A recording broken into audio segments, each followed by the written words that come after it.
Hello എൻ്റെ പ്രിയപ്പെട്ട മുത്തുമണികളെ, സഹോദരീ സഹോദരങ്ങളെ, എൻ്റെ സബ്സ്ക്രൈബേഴ്സെ, ഞാൻ നിങ്ങളുടെ മുന്നിലേക്ക് ഒരു കാര്യം പറയാനായിട്ടാണ് ഈ രാവിലെ വന്നത്. കഴിഞ്ഞ ദിവസങ്ങളിൽ തിരുവനന്തപുരത്തെ യൂട്യൂബർ വന്നിട്ട് പറഞ്ഞു, നെജിലായുടെ മകൾ മസൂറ ഫാത്തിമ ഷെറിൻ ഇൻ്റർനാഷണൽ സ്കൂളിൽ ഫ്രീ ആയിട്ടാണ് പഠിക്കുന്നത്. അല്ല, ആ കുട്ടി 2026 വരെയും ഫീസ് പേ ചെയ്ത് തന്നെയാണ് ആ സ്കൂളിൽ പഠിച്ചത്. അതിൻ്റെ റെസിപ്റ്റ് ഞാൻ ഈ വീഡിയോയിൽ വെക്കുന്നുണ്ട്. ഞാൻ ആ സ്കൂളുമായിട്ടൊന്ന് ബന്ധപ്പെടാനായിട്ടിരിക്കുകയാണ്. ഈ കുട്ടിയെക്കുറിച്ചിട്ട് ആ സ്കൂളിൻ്റെ അഭിപ്രായം എന്താണ്, ഇവർ പബ്ലിക്കിൽ വന്ന് ഈ കുട്ടിയെ അവിടെ പഠിപ്പിക്കാൻ സ്പോൺസർ ഇല്ലാത്തത് കൊണ്ടാണ് മാറ്റുന്നതാണ് ഇവർ പറഞ്ഞ വീഡിയോ എൻ്റെ കയ്യിലുണ്ട്. ഈ കുട്ടി അടുത്തൊരു സ്കൂളിൽ പോയാലും ഈ വീഡിയോ കാണുന്ന എത്രയോ പേര് കാണും. ആ കുഞ്ഞിൻ്റെ ഭാവി അത് ബാധിക്കില്ലേ?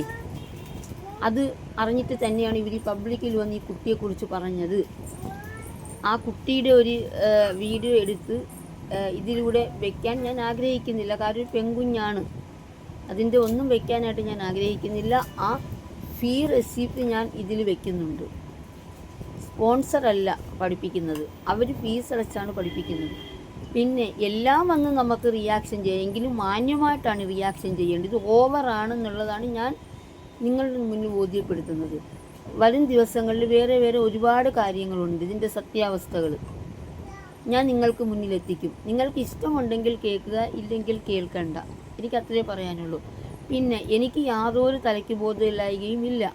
തലയ്ക്ക് ബോധമില്ലാത്തത് ആരാണെന്ന് നമുക്ക് തന്നെ അറിയാം. കഴിഞ്ഞ ദിവസങ്ങളിൽ സ്വന്തം മക്കളെ കൂടെ നിർത്തിയിട്ട് എന്താ പറയുക, വെറും മോശത്തര രീതിയിലുള്ള വീഡിയോ അവരെക്കുറിച്ച് ചെയ്ത് ഇവർ ഇന്നലെ വന്നിട്ട് പറഞ്ഞു, എൻ്റെ വീട്ടിലൊരു കുഞ്ഞുണ്ട്, ആ കുഞ്ഞെന്തോ ചെയ്തു എന്ന്. അവരെ മക്കൾ ചെയ്യുന്നത് എന്തുവാണ്? ആ കുഞ്ഞുങ്ങളെ കൊണ്ടുപോലും എന്തെല്ലാം മോശത്തിൽ അവർ ചെയ്യിക്കുന്ന. അവരെന്നോട് സംസാരിക്കാൻ യോഗ്യയല്ല കേട്ടോ.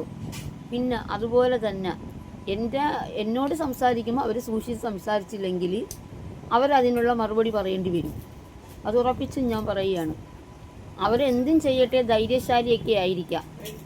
ഭർത്താവ് എന്നൊരു മനുഷ്യനുണ്ട്. ആ മനുഷ്യൻ ആരുടെയെങ്കിലും മുന്നിൽ തല കുടിക്കേണ്ടി വരുന്ന അവസ്ഥ ഓർക്കാൻ കൂടി വയ്യ. അതവർ മനസ്സിലാക്കുക. ഇനി അവരുമായിട്ടൊരു സംസാരം എനിക്കില്ല.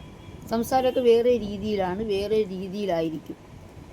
അതുപോലെ എനിക്കെതിരെ ഒരു ആരോപണം പറഞ്ഞിരുന്നു. അവരെ ഭർത്താവിൻ്റെ പേരിൽ ഞാൻ ചാനൽ തുടങ്ങി. അതും ഇവരവിടെ ബോധിപ്പിക്കണം. ഇനി ഒരുപാട് സംസാരിച്ച് ഈ 3 കാര്യങ്ങൾ തെളിയിക്കണം. അപ്പോൾ ഈ കുട്ടിയുടെ ഫീസിൻ്റെ റെസിപ്റ്റ് ഇതിൽ വെക്കുന്നുണ്ട്. നിങ്ങളിത് സത്യമാണോ ഇല്ലയോ എന്നൊന്ന് പറയണം.